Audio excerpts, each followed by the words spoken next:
The interpretation that we see today is something that has been solidified since the late antiquity collapse. Urbanization, brings a great creative strength together. It brings economies of scale and things like that. Everybody has to cooperate to make a city work. If it was a British invention, as these neo-castists love to argue, then why is it that Fa Hien and Huan Sang have such different accounts? Fa Hien comes during the Gupta period. Caste isn't very salient from him. Caste as we know it today, I'm not going to use the term Jaati Varna because the issue with Jaati Varna is people use it, it's usually used by caste apologists to claim, oh, this is Jati, this is Varna. They don't even have a very clear definition themselves of what it is. They're very happy to goalpost shift. I don't take that seriously. Let's just call it what it is, caste. Okay.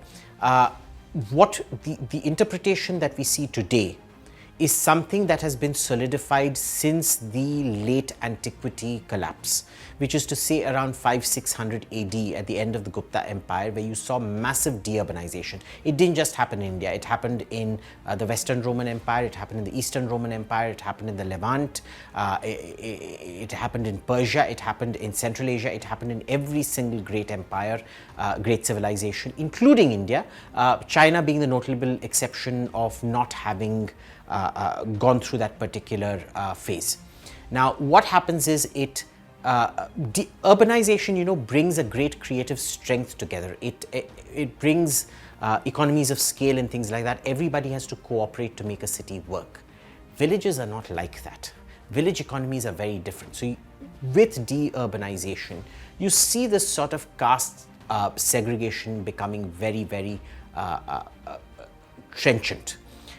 If it was a British invention, as these neo-castists love to argue, then why is it that Fa Hien and Huan Sang have such different accounts? Fa Hien comes during the Gupta period.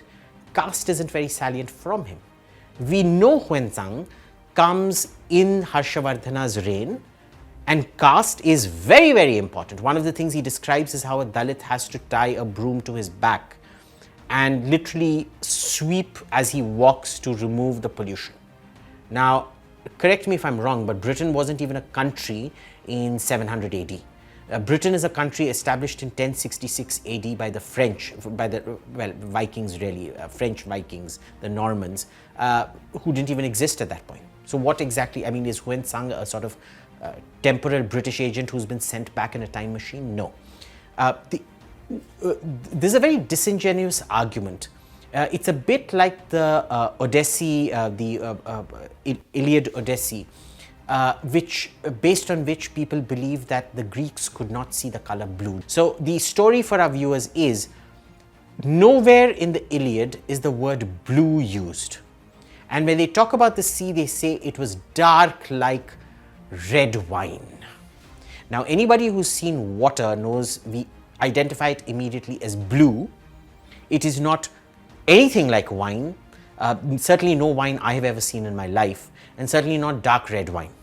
It's like no Chianti, Beaujolais, Burgundy, anything like that. So what happens is an inability to articulate is assumed as the absence of what is being described. It is true the British came and articulated it, encapsulated it in a term and in a terminology, which then made everybody recognize it for what it was. Did it exist in a very virulent form? Yes. Were there significant pushbacks to it? Yes, as well.